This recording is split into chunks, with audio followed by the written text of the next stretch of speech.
great pleasure in presenting Dr. Agatha Thrash, one of America's foremost authors and lecturers on the subject of alternative preventative medicine. Prior to entering the field of preventative medicine, Dr. Agatha Thrash, a physician, practiced pathology for 15 years. Her husband, Calvin, also a physician, practiced internal medicine for 20 years.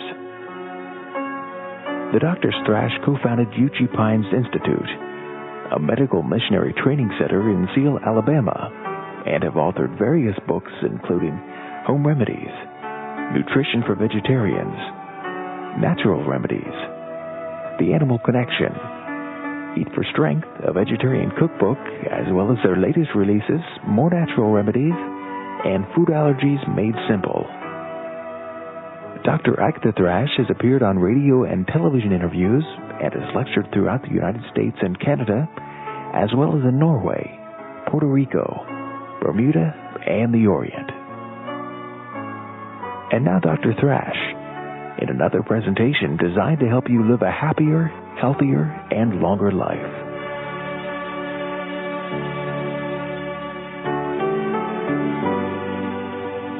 I'd like to continue with the subject of cancer. I would like to tell you that there are many now who are getting into the subject of healthful living. Here, the Atlanta Constitution, which is one of the largest newspapers in the world, had a very fine article on exercise, the diet exercise gospel. That's the name of that's the headline.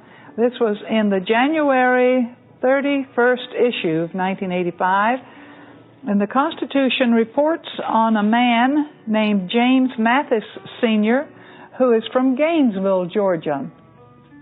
Gainesville is not a very large town, maybe 30, 40, 50,000, about like that.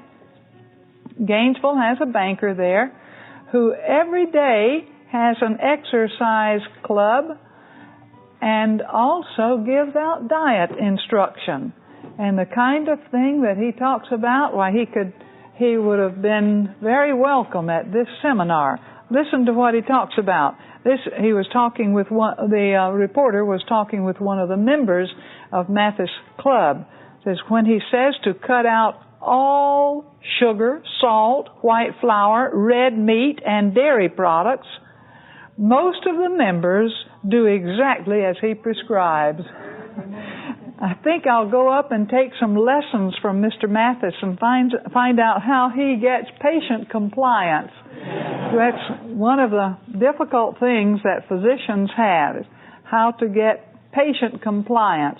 But this man simply went up somewhere and found out that that people who want to be healthy should consume very little animal protein, fats, oils, or vinegar. That's written right here in the Constitution's article. And so because he began to understand these things and the reasons for it, he came back down to Gainesville and started teaching his compatriots down there how to live healthfully. I thought it was a breakthrough. Now, who is this great physician up there? What does he do? What medical school did he go to? No, he's a banker. He's a banker. He doesn't have any degrees. Does that give you any ideas? We're going to be teaching a correspondence course, or presenting a correspondence course very soon, that will teach people how to give various health programs in the community. Just give a little template for how to give a health program in your own community, just giving what you would do day number 1, day number 2, day number 3, and so forth. And anybody can do it just by knowing a few simple things of organization. What you already know about health is what you would teach, And then other people will tell you what they know about health, and they will share with other people. And as you learn what people who are involved in health are doing, this can encourage you to do those strong things that Seventh-day Adventists have taught for over 100 years, and that people feel, well, that's fanatical if you do that. But a lot of people are doing these things now, not just Seventh-day Adventists. There have been too many years that have gone by that Seventh-day Adventists have kept all these things to themselves, and we need to get these things disseminated in our population. What do you call that exercise, guys? He just calls it diet, exercise, gospel. Yes, the diet, exercise, gospel. Well, I sometimes speak of it as the gospel of good health. And I think that we should tell people the good news about how to be healthy. Now, if you will take the syllabus that you have and turn to page, let's see, what page is it that you have on cancer? 14, I think. Page 14. If you have the small syllabus, it's page 24. Recent discoveries show that cancer cells grow slowly over a period of years, not rapidly as was once thought. We can determine cancer susceptibility early in life and keep up the body's defenses by carefully managing the lifestyle. Now, we have talked about one way to assess one's likelihood of getting cancer that begins at birth. And what was that we mentioned? The weight. The birth weight. If a person weighs more than 8 pounds at the time of birth, then his risk of getting cancer is greater than if he had weighed under 8 pounds. Okay? Determine cancer susceptibility early in life, and then what do? Then you must study. Study cancer susceptibility and what increases it. And anything that you can control, you should control. Now, can you control what your birth weight was? No, you can't control that. That's an historical fact that you cannot control. You cannot change that. But what about whether you smoke? Can you change that? Yes, you have control over that. That is in your bailiwick. What about how much fats you eat? Can you control that? Certainly, you can control that. What if you eat at somebody else's table? Can you still control it? Well, to some degree you can. You can certainly control how much margarine you put on your toast.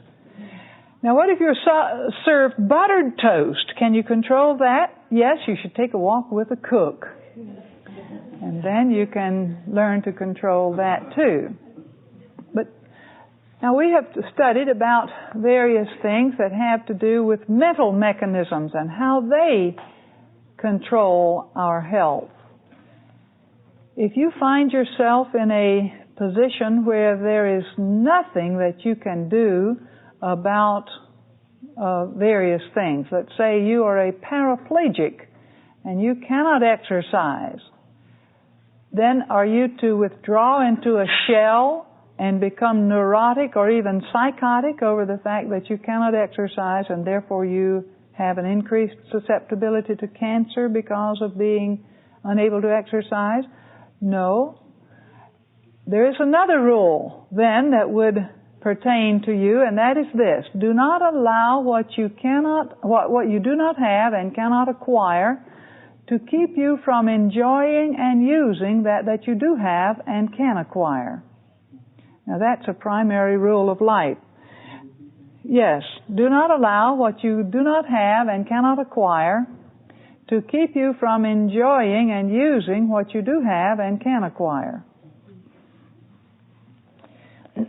Once you have determined what your susceptibilities are, then you study to find out where you need to exert the pressure in your own life to avoid increasing your risk of cancer.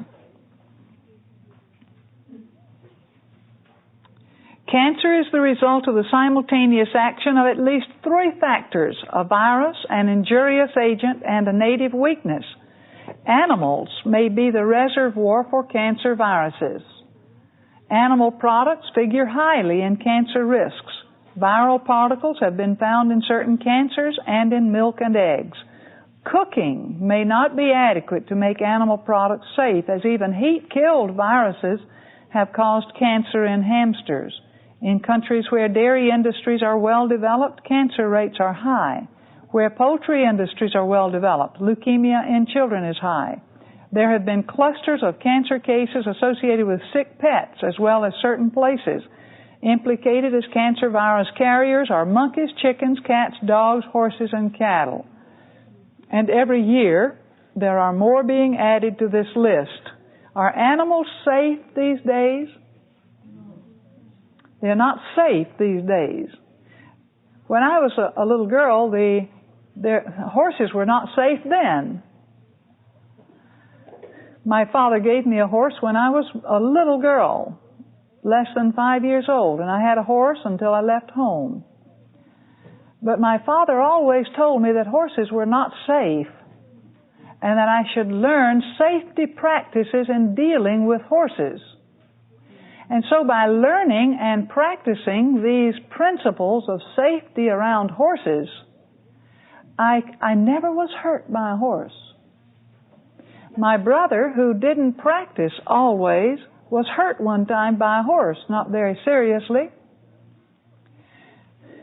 But do you see the point? There was a time when you could keep yourself from being injured by a horse. But what about today?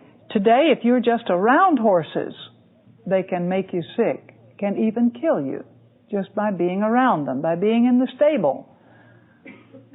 So we're living in a different day now than we used to be. So now we have to take a different attitude about horses. They're not as safe as they used to be. Once was a time when you could protect yourself. You cannot protect yourself now. What about meat eating? Well, they have a certain special type of salmonella that they transmit to others. They have a certain type of streptococcus that they transmit to people. And people who just ride, who just go to a stable and ride, can get these. They have also certain other organisms that are specific in horses. And then, too, they do have cancers. They have cancers of the eye, the melanoma in the eye. That's a common cancer that horses have. That's not new, even in my youth. I had a horse one time that died of cancer of melanoma of the eye. It's still a common disease of horses. Monkeys are very unsafe anymore. They've always been unsafe. But there was a time when monkeys were not as unsafe as they now are. When I was at Emory 30 years ago, everybody over at the primate laboratory, which is now called Yerkes Laboratory, everybody over there had a monkey as a pet. And one girl had 17 monkeys, which she kept in her apartment. But nobody has monkeys anymore at Yerkes. They are considered dangerous animals, dangerous pets. Chickens used to be one of the safest of foods that we had. White flesh of chicken was a safe, no more. Now we know that chickens have lots of cancer, and in countries where where poultry industries are well developed, we have a lot more leukemia than we have in other areas. On the farms have the lowest rate of cancer of any other geographic area that you can live, unless you keep two types of livestock, chickens and cattle.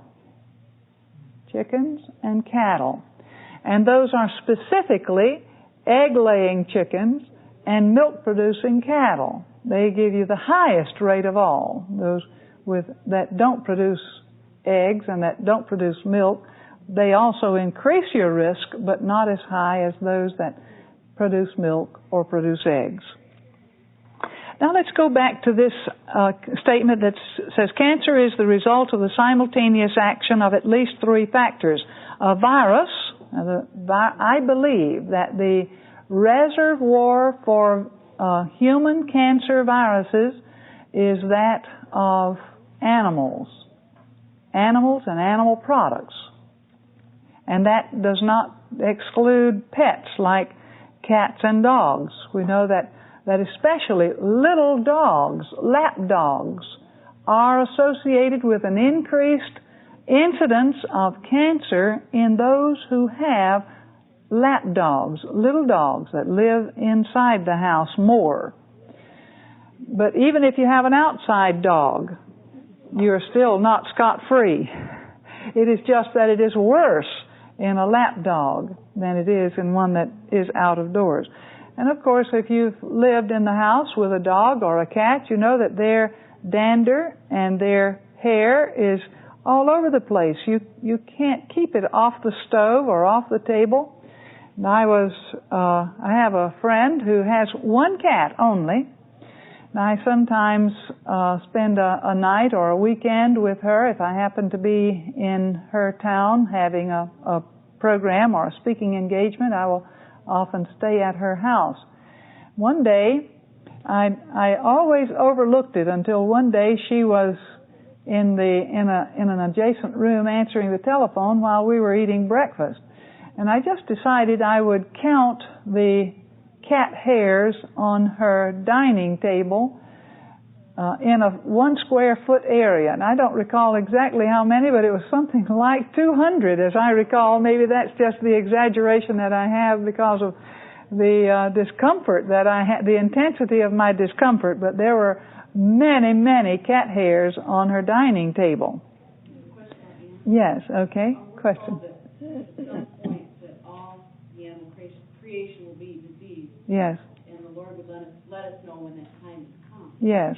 Has that time come? All right, the statement is made that we have an inspired statement that as the wickedness in man increases, the diseases in animals will increase to the point that the entire animal creation will be diseased, and that the Lord would let us know when that time came. And then the question, has that time come? Well, what we can say by just a study of what we have available from medical science, we can say that there is no safety in anything that comes from the animal kingdom. Nothing. That's no animal, no pet. No pet is safe. No food that comes from animal sources are safe. And even being around them is no longer safe, as we find from the cattle, the chickens, and the horses, which I have already said to you this morning. Now, what about if you use pasteurized milk? Won't that greatly cut down on your risk? Well, what we have taught, what Seventh-day Adventists have taught for over 100 years, this is not something that is just last decade or this decade. We've taught this since the 1890s. We have taught that if you're going to use milk, you should take the milk into your kitchen. Well, first thing you do is to do a physical examination on the cow. You go out and examine the cow, and you certify that the cow has no disease. That's number one. Number two, you take the milk from this cow, but you know, because you have done the physical examination on the cow, you take the milk and take it into your kitchen, and then you boil it for 10 minutes, 10 to 30 minutes. Now with this, there is less likelihood of disease. Not no likelihood, but less likelihood. So, find a farmer who has a cow and go out and do a physical examination on the cow. Then from that one cow, don't do a composite. Don't drink milk from a pool. 7 out of 10 samples of milk have cancer virus particles in them. A study came out this year, 1985, showing that there is again a strong suspicion in those who are studying these things that the leukemia virus in humans is the same as the bovine leukemia virus that we find in cattle. Okay, so three things: a virus, an injurious agent, and a native weakness.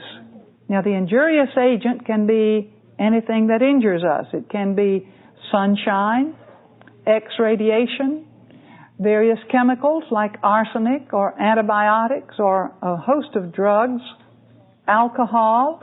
Can be any of these things that weaken the body. These can be the injurious agent.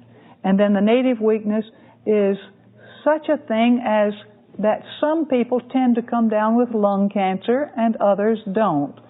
You can smoke for 10 years if you have a susceptibility of lung cancer and come down with cancer. But if your family does not have a susceptibility to lung cancer, you may be able to smoke 30 years without coming down with lung cancer. Do you see the point on that? With skin cancer, if you are a dark-skinned individual, you may be able to work out in the sun all your life and maybe never come down with skin cancer. But if you're a fair-skinned individual, you may not be able to work out in the sun until you're more than 45 before you come down with skin cancer, because fair-skinned individuals have a susceptibility to cancer of the skin. All right, let's continue. Next paragraph under cancer risks. 85% of cancers are directly related to the environment in one way or another. And an additional 10% are indirectly related. Now that means if a disease is related to the environment, what does that mean about its control? It can be controlled if you simply control the environment. So what we should put our attention to is controlling the environment. That means that the kind of food that we eat, we would control that. The kind of exposures that we would have to the atmosphere and to various things, we would control that. And while it is true that it is difficult to control them, they can be controlled. Take the thing, there are of course a lot of things in the environment that injure us that we don't even know anything about. Take the study that was just done, I guess about 8 or 10 years ago, showing that if you are a child with cancer, there is something like a 20% likelihood that the place of your birth was near one of these large transformer gardens where the electric companies have their transformers located.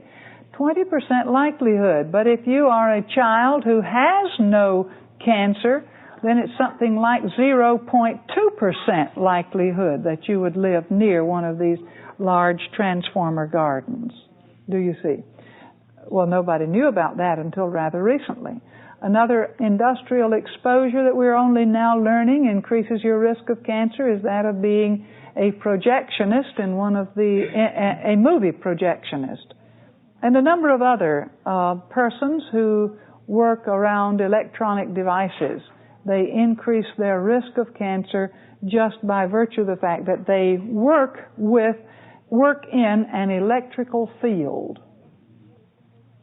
What that means we don't know in terms of such things as electric lighting or living in a house that has in a wired house.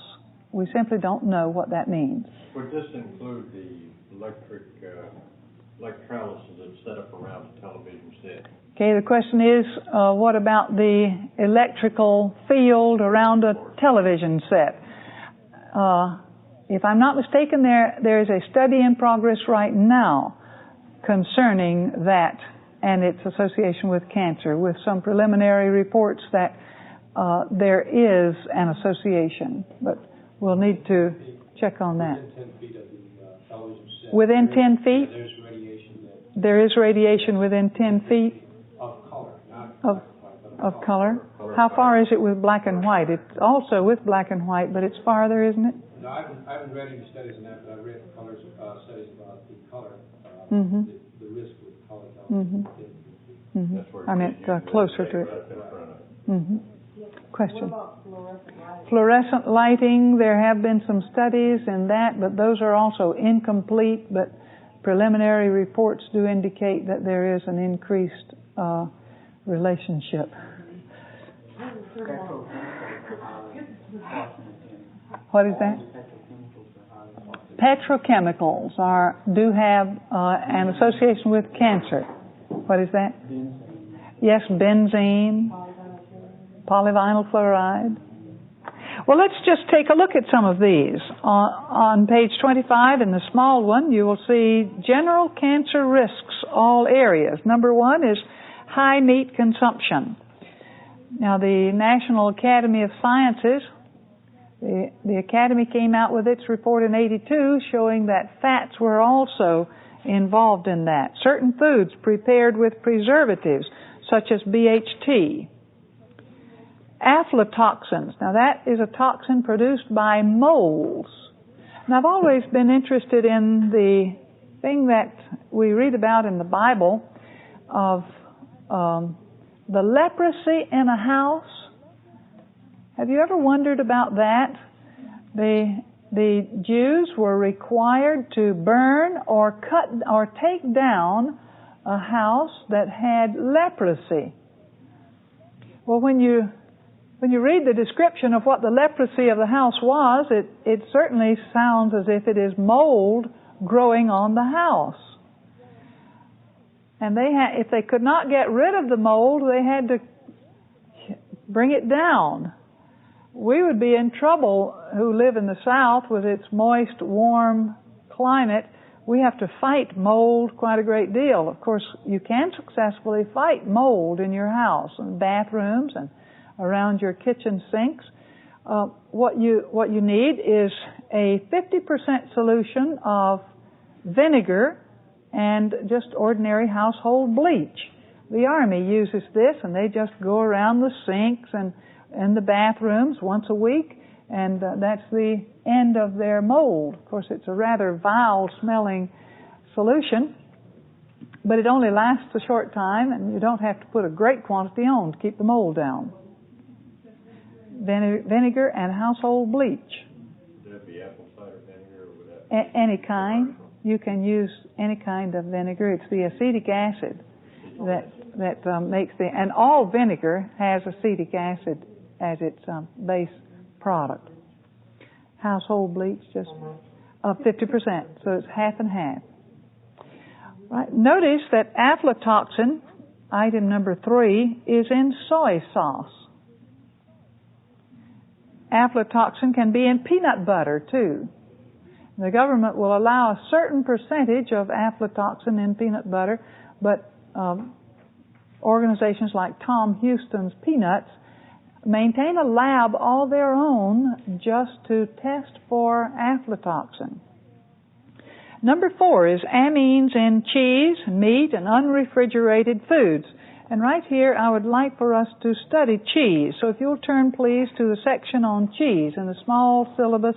It's on page 16. If you'll find the place and let me know where it is. I think it's maybe around 9, page 9. On page 9 in the larger syllabus, let's just read a little bit on cheese. By the way, the set point for weight is set at a higher point if you use dairy products. So we recommend to people who are fighting the battle of the bulge that they eliminate dairy products from their diet, and that one thing alone will bring your set point down some. Now, all animal products make the set point at a little higher rate and will raise the point of your weight. Animal products lower the maturation age, so if you give your children a lot of animal products, they will mature more rapidly, which is a disadvantage physically and emotionally and socially for a child. A set point is just a place where we happen to do a certain thing. Like a set point for a human being to walk is between the ages of 9 months and 16 months. But not so with a set point for a calf. A calf will walk in something like, the set point is something like 20 minutes for a calf. And if he is not walking in 20 minutes, there may be something wrong with him. But if a baby starts walking in 20 minutes, there is something wrong with him. So we have these set points. We have a set point for maturation, normally between the ages, for girls, perhaps between 13 and 17 years. If instead of maturing at that set point, she matures at 6 to 9 years, that would be abnormal. So we have set points for a variety of things, weight being one of them. All right, let's just study cheese. 100 pounds of milk are required to make 10 pounds of cheese. So whatever is in milk will be concentrated 10 times in cheese, or more because the whey, or more if what is in the cheese is in the curd rather than in the whey. Milk products are a very significant source of estrogens, highest being in cheese. During the fermentation or curing of cheese, a mixed group of microorganisms grows in the milk curd. Now, I'd like to talk just a bit about fermentation. Most of us would not consider taking anything that's fermented. If you put apples in your kitchen and ferment them and just let them spoil, would you consider eating them? No, but you would take the vinegar from it. Do you see? Should we take the vinegar? Yes or no? No, we should not take the vinegar either. If you set grapes in your kitchen under certain circumstances and let them ferment, what will you get? Wine. Should you eat the grapes or drink the wine? No, it's not helpful, is it? Neither of them is. All right. What about grains? If you put grains in your kitchen and let them ferment, should you then eat the grains or drink the whiskey made from it? No. What about milk? If you set milk in your kitchen and let it ferment for 5 weeks, which is about the shortest length of time that cheese ferments to make, milk ferments to make cheese, should you then take the fermented milk?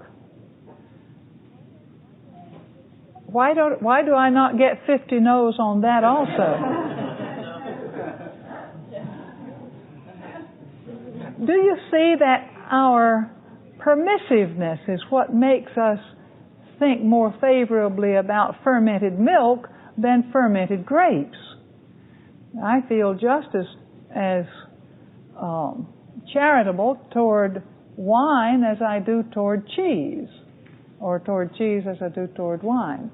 They're the same process. The spoilage of a good food is what it is that has made that particular food.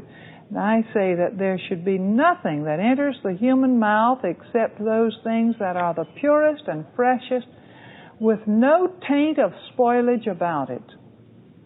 I have the same problem with soy sauce, because it is a fermented product. Soybeans fermented for months, then are simply extracted, and that's how we get soy sauce. Except that there is an acid digestion method for doing it very quickly, and I wonder whether there is any advantage in one process as compared to the other. At least the acid digestion method would not have aflatoxin in it, and if that is the only problem with the fermented soybeans, fermented by an acid or fermented by bacteria, then I would think that probably it would be all right to use soy sauce. But if that is not the only problem, and no studies have been done to ensure that there are not other things that are problematical besides aflatoxin in soy sauce, then it would not be useful. We have not used soy sauce in our kitchen, having been just about married to it. We were wedded to soy sauce prior to about, when was it that soy sauce began to be spoken of in terms of increasing cancer risk? I guess it was about 12 or 15 years ago. We have not used soy sauce since then. Now, let's just continue our reading here of this paragraph on cheese. By these germs, that is the group of mixed organisms, the protein of milk is fermented, and then it gives the chemical names of a number of things that are the result of the fermentation processes of the protein. The fat in cheese is hydrolyzed, and then it gives a number of chemical names of the end products of fatty acid destruction by the fermentation process. The carbohydrate of milk, mainly lactose, is also fermented, and it is converted to lactic acid by putrefaction, and this is what it is that causes the sour taste of cheese. Now, do we need to be wedded to cheese in order to have a proper kitchen? No. I grew up in a kitchen that did not present any soy products. We didn't use soy products of any kind, not soy sauce, not soybeans, not soy cheese, nothing that was soy. But we did use a lot of dairy cheese. My father was a dairyman, and we were wedded to everything that had to do with the dairy industry. And I enjoyed my father's participation it was a family affair in the dairy industry. Everything about it. I liked even the marketing processes, all of it, and the bookkeeping. And my father believed that the whole family should be involved in what the family did as a family firm, and there was no part of it that I didn't have something to do with at one time or another in my growing up process. And I enjoyed it all. It was no vendetta that I had against the dairy industry that made me start teaching that it was no longer safe for us to use dairy products. And the most difficult thing of all for me to give up was that of cheese. I think I could have rolled everything all into one of things that I've ever given up that were taken inside, whether it be smoking or drugs or drink or food. Rolled that all into one, and it was not as big a problem as to give up cheese. But now we have so many cheese substitutes. We just don't need to worry about having a problem with cheese. Simply buy a good cookbook that has a section in cheese on it, such as our cookbook called Eat for Strength, in two editions, both the fat-free and the regular editions. We have sections on cheese recipes. And once you have started making the cheese recipes, you can add your own variations to suit your own taste, make them sourer or saltier or less sour, depending on just what your own tastes are, and you will have no difficulty in giving up cheese. Now, are there any questions about cheese? There's a lot more to be said. I've only given you the scientific reasons for considering cheese to be an improper food, but we have also some inspired statements. One from Councils on Diet and Foods, page 368, says that cheese should never be introduced into the stomach. And as a friend of mine says, never is a very long time. All cheese. Yes, all cheese. So-called natural, unripened. Some people feel they can eat mozzarella. Okay, what kinds of cheeses could you exempt from this? Let's say cottage cheese or cream cheese. Could you exempt that? Well, there have been 3 studies done by Consumers Research. One was done back in 64, I believe. Another was done in 74, another in 79, and then another one, I believe, in 83 or 84. There have been several studies done. And one of these, I believe one done back in the 60s, said that as it is now available to the consumer, cottage cheese, cream cheese, yogurt, and buttermilk cannot be considered to be wholesome foods. Well, the studies that have been done since then show the same thing, essentially.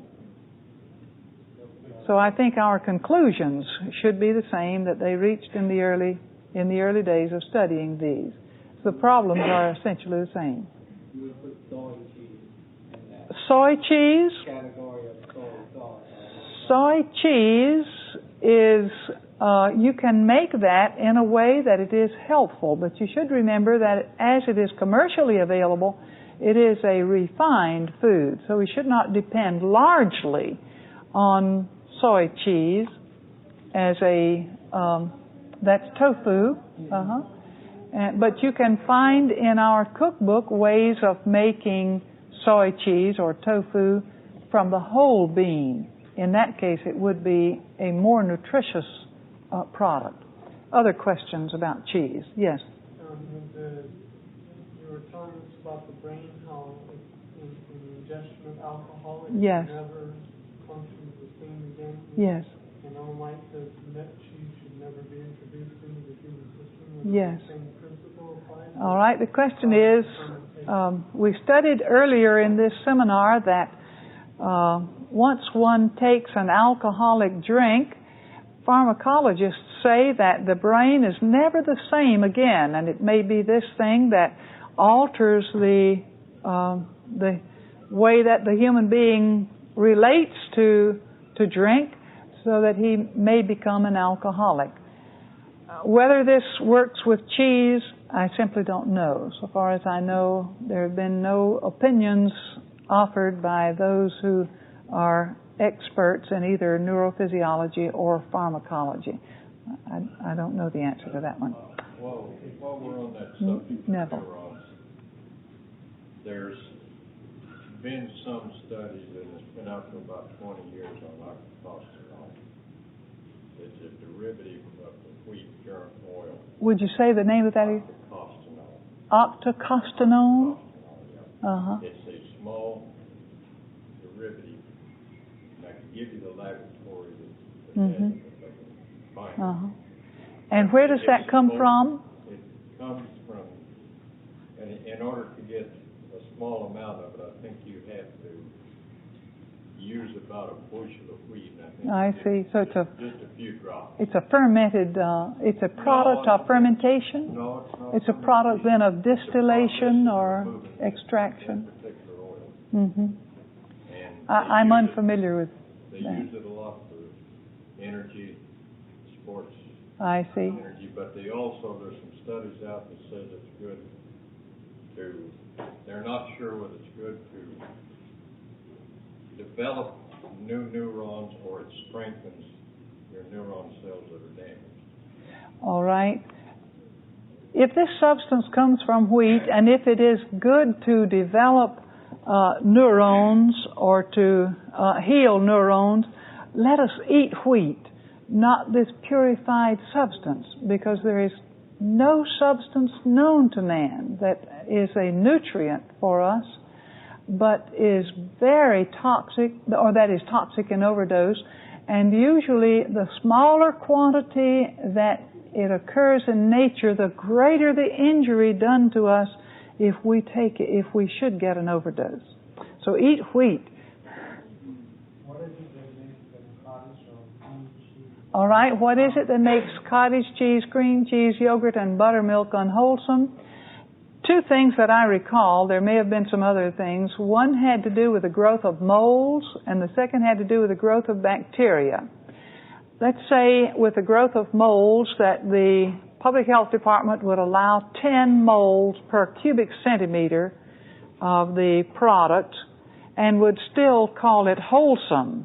Even that much is quite a hefty growth of mold. But let's say that's what the Public Health Department would allow. The researchers would find something like 30,000 moles per cubic centimeter. And with bacteria, if the Public Health Department would allow 1,000 colonies of bacteria per cubic centimeter of the product, the researchers would find 200 million. So it was just not even close, so that there was no way that you could say, well, yesterday it was like this, so today it's not too much worse. It was just much, much worse, so that there would be nobody who would think that it would be proper. Question here. All right, the difference between vegetable enzyme cheese and regular cheese is this, or cheese made from rennet. Rennet is the way that rennet is made is by taking the stomach of a small animal and grinding up the stomach. And this stomach from pigs or calves or a variety of other little animals are taken, and these are just ground up and desiccated, and this is used to coagulate cheese because of the enzyme which is naturally produced called renin, and the product, this ground up stomach, is called rennet, and that is used in cheese making. However, these days, not so much of that is used. About 80 to 90% of the rennet that is used today is from vegetable sources. That would be such as the growth of bacteria and the like. And that is produced nowadays. However, you never know which is being used because they are both produced and are both commercially available today. When I wrote to the Kraft Company, which is the largest cheese producer in this country, and asked for their policies on the use of rennet from vegetable sources or rennet from animal sources, the answer that I got was this, that these are both commercially available, and at times the price of that comes from an animal source will be better than the price of that comes from vegetable sources, and when it is, they take that part. And the government does not require them to even list rennet. As you know, with ice cream, cheese is not required, the manufacturer of cheese is not required to list his ingredients on the label. This is defined by law. So you never know whether it has animal product in it or not.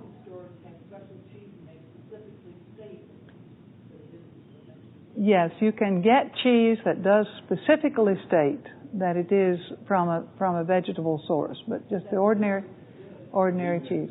That's still even should you have from the vegetable source, you still have not gotten around the aflatoxin, which grows in cheese, and a number of other substances in cheese which make them chemically not good for us. Cheese, unlike most fermented products like alcohol, goes through the system rather rapidly. Cheese is one of the most difficult things to digest. Mm-hmm. For that reason, if you eat cheese during a meal, the meal is going to be prolonged. And prolonged meals are one of the most unhealthy experiences the body can go through. Precisely. So whether the cheese is animal or vegetable, is created by it doesn't make any difference. It's yes. a prolonged process here, which makes cheese in the system a very unhealthy experience. Yes, quite true. Since cheese has a constipating effect, this is a part of what keeps the cheese with its cancer-producing agencies, and ammonia is one of them, in contact with the lining of the intestinal tract for a longer period of time. And as we have already studied, cheese is one of those things increasing fatal prostate cancer and a number of other problems with cancer in the human being. Linda. Yogurt is promoted by the fact that it provides extra friendly bacteria for our intestines. Okay. What about the friendly bacteria in the gastrointestinal tract? Well, actually, there are really no friendly bacteria. There are some bacteria that are less injurious to us than others. some are what we call pathogenic. Now, a pathogenic germ is a germ that will invade you easily. There are many germs that will not do that, and if they are growing, they tend to suppress the growth of the pathogenic organisms, like the salmonella types and the streptococcal types and others that are highly infectious to us. But in germ-free laboratories done with animals as well as with humans, apparently we fare better the fewer germs we have growing in the intestinal tract, that is up to a certain point. We should not then, I think, based on these studies done in germ-free laboratories, we should not go out of our way to increase the total quantity of germs that we have. Now, what about the spectrum of the flora that we have? We have principally anaerobes if we are non-vegetarians, and principally aerobes if we are vegetarians. These are more beneficial to us than the anaerobes. And after you have changed from being a meat-eating person to a non-meat-eating person, you will have a change in the bacterial flora of the body. This is beneficial to us. However, in the earth made new, we will probably not be inhabited by germs. It probably is more helpful to us to live without germs. This recording has been digitally reprocessed from the original audio cassette or reel-to-reel in order to make this CD available. The audio quality was improved as much as possible. International copyright, American Christian Ministries. All rights reserved. To order a copy of this or other presentations, or for a free catalog, please call toll-free 800-233-4450. International calls dial 717-652-7000. You may also order from our secure website at www.americanchristianministries.org. There you will discover the largest selection of authentic Adventist preaching available. If American Christian Ministries has been a blessing to you, why not take a moment just now and send us a note or an email with your testimony? We'll share it with our speakers and volunteer workers to encourage them. Your prayers and continued financial support are very important to ensure the continuation of this ministry as we help prepare America and the world to meet Jesus Christ. He's coming soon.